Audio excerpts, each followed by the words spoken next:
The cruelest cage ever conceived by mankind is not forged from iron, nor is it guarded by violence.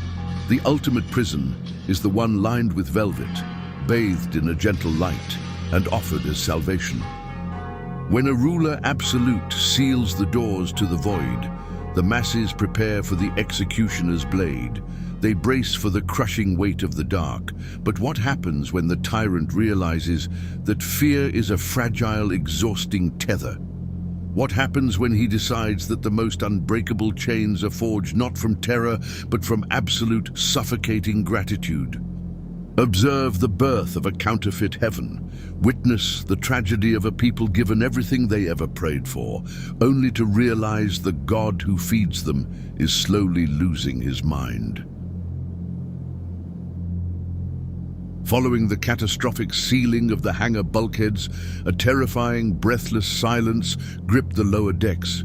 Trillions of void-born laborers, trembling in the pitch-black manufactorums, awaited the enforcer's baton. They expected decimation. They expected the plasma quotas to be doubled, a brutal retaliation for their momentary gaze upon the unchained illusion of the outside world.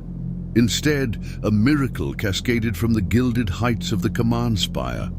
The rogue king issued his first absolute decree of the new age, the Edict of the Illumination. High Gothic hymns, melodies usually reserved for the burial of highborn saints, flooded the rusted voxcasters of the underdecks. The suffocating crimson emergency lights of the engine blocks were simultaneously extinguished. For 3 agonizing seconds, there was absolute, pitch-black terror. The crew held their collective breath, waiting for the slaughter. And then, Lux Aeterna. The colossal, dormant lumen arrays lining the miles-high ceilings of the macro holds violently ignited. It was not the harsh, flickering glare of industrial lighting they had known for millennia. It was a golden, radiant luminescence engineered to perfectly mimic the gentle embrace of a sovereign sun.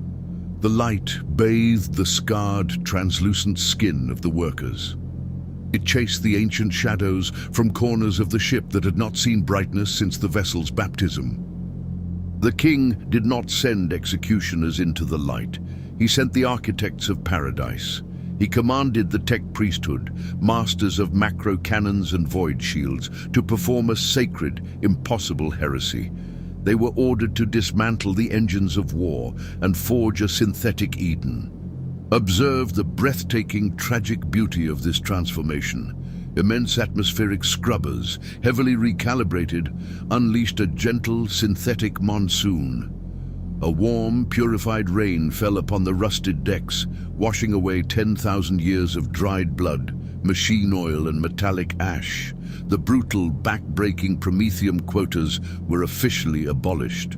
The electro-flails were powered down and cast into the smelters. Rations of flavorless algae paste were replaced by vast, unthinkable bounties of synthetic proteins and sweet, uncorrupted water. He decreed a new, undeniable truth to his flock. The ship was dead. They were no longer traversing a violent, uncaring galaxy. The impenetrable iron ceiling above them was legally and spiritually rewritten into the firmament, the sacred, unbreachable boundary of existence. To look upon it with fear was a sin. To desire what lay beyond it was an impossibility. In a single, masterful stroke of creation, the king did not punish his rebellious subjects. He fixed their broken reality, becoming the absolute creator of a flawless, terrifying paradise. Observe the profound, intoxicating deluge of human emotion that follows this synthetic genesis. The analytical mind must temporarily recede to fully comprehend the sheer psychological impact of this false dawn. The atmosphere within the colossal macro holds undergoes a violent, miraculous metamorphosis. For the first time in countless generations, the heavy, bone-rattling thud of the plasma engines is no longer perceived as the agonizing sound of a mechanical taskmaster. Under the glow of the artificial sun, that rhythmic vibration is entirely recontextualized. It is embraced by the masses as the steady, comforting heartbeat of a benevolent savior who slumbers beneath their feet. Direct your gaze to the newly converted agricultural domes. Witness a veteran Munitorum shell hauler, a man whose spine has been permanently warped into a grotesque curve by 80 standard years of hauling anti-ship ordnance.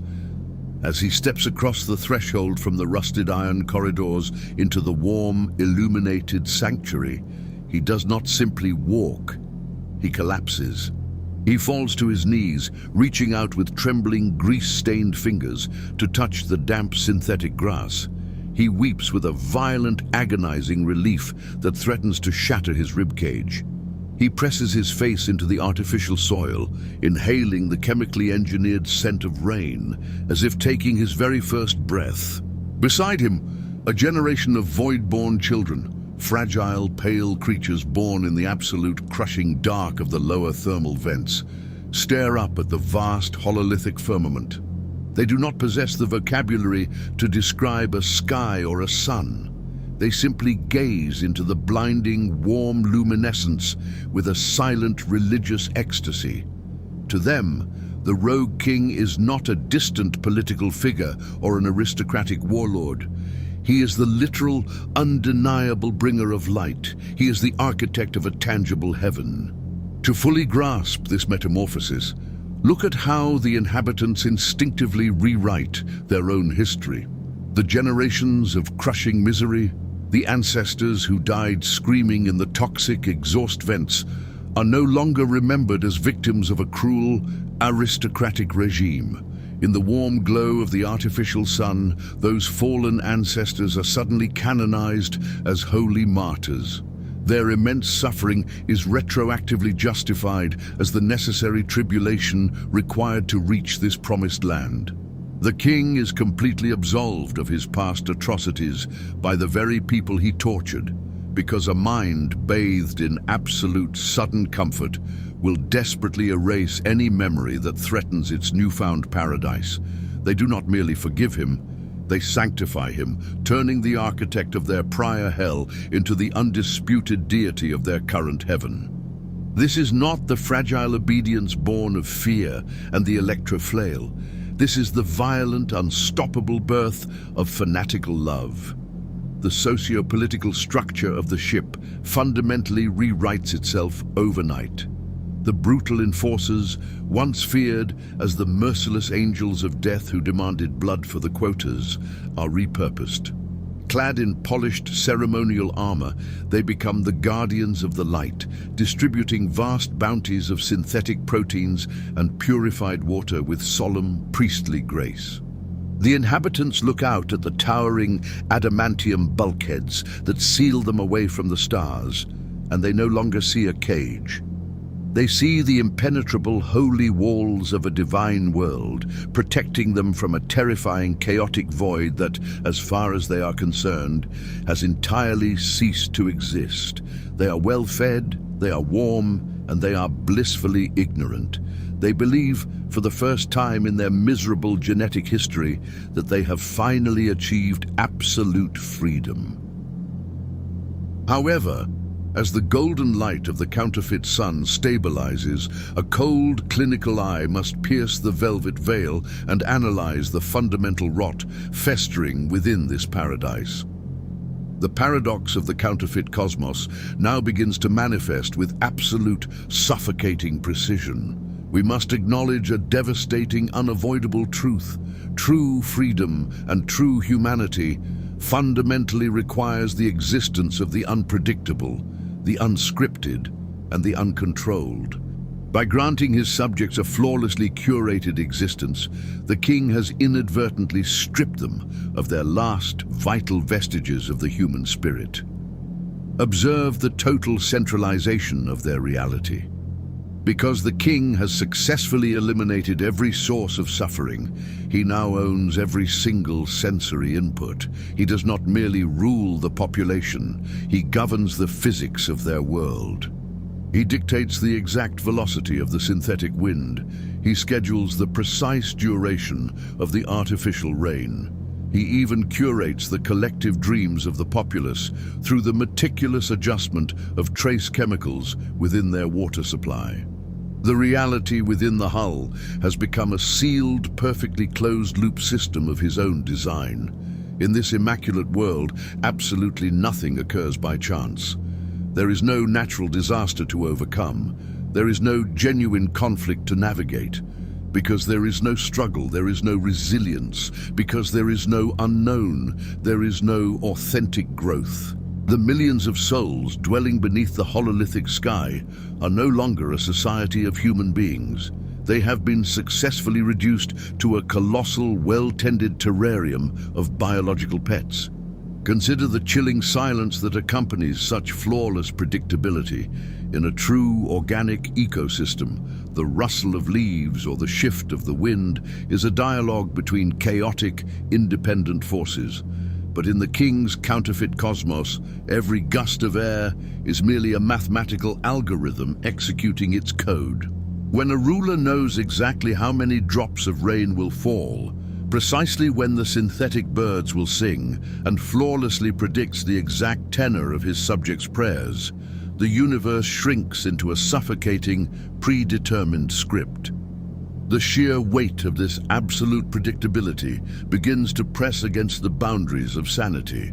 The king listens to the fanatical adulation of the masses and hears nothing but the mechanical grinding of his own machinery, a horrifying echo chamber where his supreme authority has eradicated the very concept of an authentic experience. The sovereign myth has reached its most terrifying terminal evolution. As the king's control becomes utterly absolute, the reality he provides becomes increasingly brittle, hollow, and profoundly meaningless. Every smile from a subject is merely a programmed biochemical response to their increased nutritional ration. Every hymn sung in his honor is a scripted consequence of the artificial dawn he triggers from his control throne. The king has created a world where he is the only actual autonomous mind left in existence, surrounded by billions of biological echoes merely reflecting his own will back at him. He has achieved the ultimate victory of total order, but in doing so, he has assassinated the soul of his empire. He's no longer ruling a living people. He is merely playing God within a colossal, tragic diorama, where the boundary between actual life and a highly sophisticated mechanical simulation has completely and permanently dissolved. Now direct your analytical focus to the frigid, gilded apex of the central command spire. Here, suspended above the synthetic clouds, we find the architect of this grand deception. The rogue king sits upon his command throne, surrounded by miles of glowing logic engines and environmental control slates. He has achieved what no mortal should possess: uncontested, absolute omnipotence over his entire reality. Yet observe the terrifying physical and psychological toll of this ascension. He is physically withered, his eyes bloodshot, his hands permanently hovering over the runic keyboards. He has not left this chamber in decades. To understand his tragedy, one must realize the ultimate curse of the Creator. A perfect illusion requires constant, flawless maintenance. The paradox of his absolute power has finalized its trap. Because he governs every single variable of the counterfeit cosmos, he can never look away. If he succumbs to exhaustion and sleeps too deeply, the hololithic sun might fail to rise at the mandated hour. If he delegates the weather control to a lesser tech priest, the synthetic rain might fall with a microscopic irregularity that breaks the immersion of the masses below. He is terrified of his own creation. He cannot step down into the artificial gardens he built, because to walk among the illusion is to risk exposing its seams. The sovereign monarch of 1 billion souls has effectively reduced himself to a biological cog, a glorified, hyper-paranoid servitor permanently chained to the master console of his own diorama. To compound this tragedy, a slow, creeping cognitive dissonance begins to rot the king's own mind. In his desperate attempt to survive the crushing weight of the sovereign myth, he begins to gaslight his own intellect. when a violent warp anomaly rocks the vessel from the outside, causing the immense adamantium bulkheads to groan under unimaginable cosmic pressure.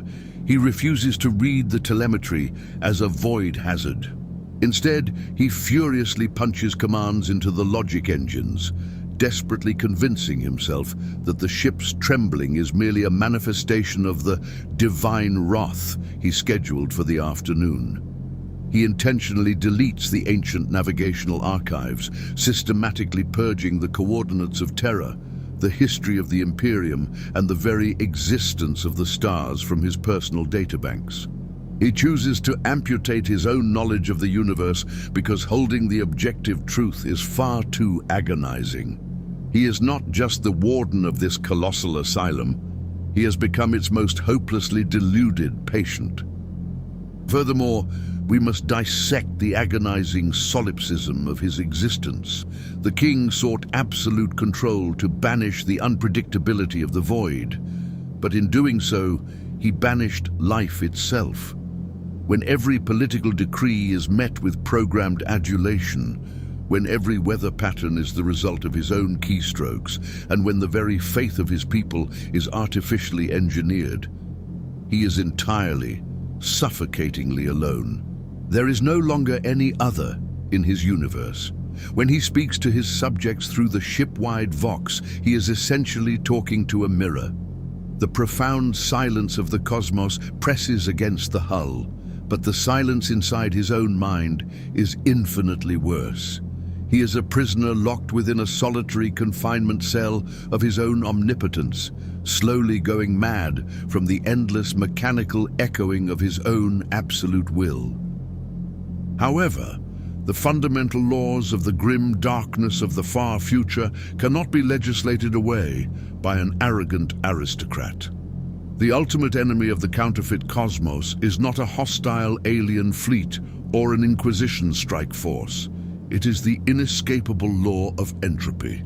A synthetic reality is fundamentally fragile. It requires a state of perpetual, flawless mechanical perfection to sustain the delusion.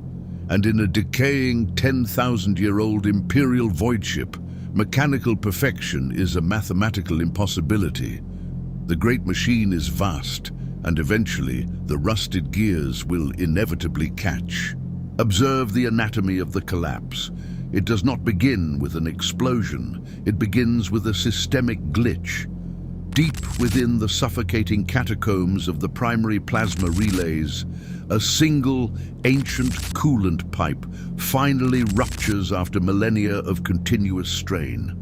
On the command throne, a warning rune flashes red, but the king's frantic fingers are too slow. Above the sprawling synthetic agrodomes, the flawlessly rendered blue sky violently stutters. For 3 agonizing seconds, the hololithic projection tears open, bleeding bruised, violet static. The golden light of the artificial sun flickers and dies, momentarily plunging the sacred firmament into absolute darkness, before violently rebooting with a high-pitched, deafening electronic scream.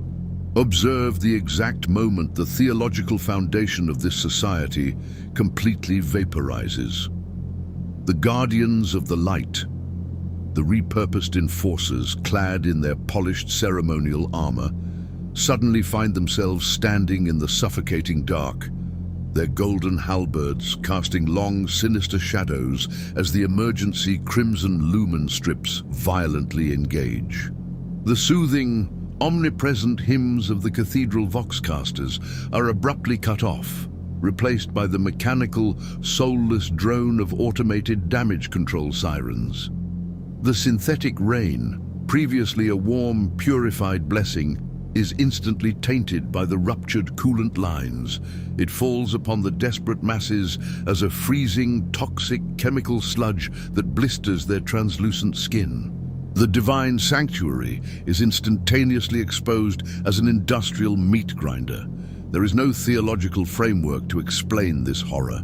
There is no scripture capable of comforting them. In the span of a single heartbeat, billions of souls are violently evicted from heaven and violently dropped back into the brutal, metallic reality of the void. Witness the pure existential terror that grips the command spire. The king desperately punches commands into the master console, tears of absolute panic streaming down his scarred face. He attempts to manually stabilize the power grid, to force the illusion back into place, to rewrite the broken sky, but he cannot. The machinery of the colossal vessel is finally rejecting his lie. He watches the optical feeds as his perfectly curated flock devolves into a stampede of primal, mind-shattering panic. They are not rebelling against him. They are cognitively collapsing, their brains unable to process the revelation that their entire existence is a mechanical forgery. The counterfeit cosmos crumbles, proving the final devastating truth: you can hide from the universe behind a wall of lies. But eventually, reality will always break down the door. Observe the chilling aftermath of the metaphysical collapse. The hololithic sky does not fully recover. It is permanently fractured, trapped in an agonizing loop of violent reboots and dead, black pixels that resemble rotting wounds across the heavens. The king does not order the tech priests to repair the illusion. He simply slumps back into the gilded cushions of his command throne, his physical form trembling as the adrenaline of panic gives way to a cold, suffocating apathy. The velvet trap has been violently ripped open, revealing the rusted iron spikes beneath. But the most terrifying aspect of this failure is not the destruction of the synthetic Eden. It is the king's reaction to it. He realizes, with a profound and twisted clarity, that the impossible burden of maintaining a flawless paradise was actively destroying him. The collapse of his counterfeit cosmos brings a monstrous, horrifying absolution. He no longer has to pretend to be a benevolent deity. Below him, the psychological devastation of the masses is absolute and terminal. The crew of the flagship does not rise up in glorious, righteous rebellion. They do not forge weapons from the broken atmospheric scrubbers. To rebel requires a fundamental belief in a better alternative, but the king has just definitively proven that their highest concept of heaven was nothing more than a fragile mechanical trick. The crushing despair that settles over the macro holds is infinitely heavier than the misery of the old Prometheum quotas. They have tasted the unchained illusion, believed it to be divine, and watched it bleed toxic coolant. They crawl back into the dark corners of the rusted bulkheads, weeping not for their physical suffering, but for the violent, irreversible murder of their faith.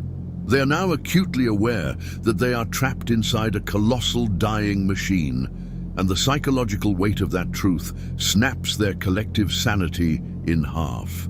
A clinical mind must recognize the finalized architecture of this perfect prison.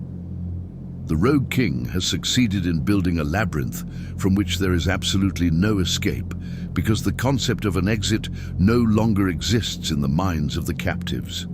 The boundaries of their world are forever defined by a glitching, bleeding sky and walls of adamantium that they now know keep them suspended in an infinite, hostile void. They cannot run, and they cannot hope. They simply exist in a state of perpetual catatonic horror, performing their required maintenance duties not out of fear of the Enforcer's baton, but out of a mindless, mechanical inertia. The sovereign myth has devoured itself entirely, leaving behind a population of hollowed-out biological husks, moving like ghosts beneath a fractured, dying sun. Look upon the eternal Tyrant in his ultimate, terrible victory. He sits alone in the freezing apex of the spire, watching the optical feeds of his broken world through the flickering light of the logic engines. He is the uncontested master of a ruined terrarium. He possesses absolute, unquestioned power over a reality that is fundamentally, undeniably false. He cannot leave his throne, for there is nowhere else to go. He cannot speak to his subjects, for their minds are irrevocably shattered by his own deception. The paradox is finally resolved in the most agonizing manner possible.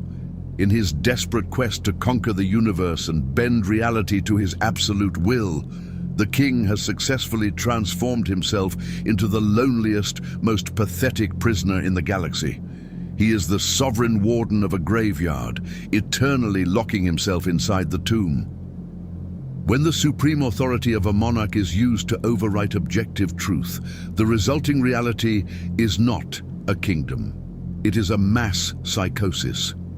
The king attempted to replace the terrifying infinite of the void with a controlled, flawless simulation, only to discover that absolute order is merely a prelude to absolute collapse.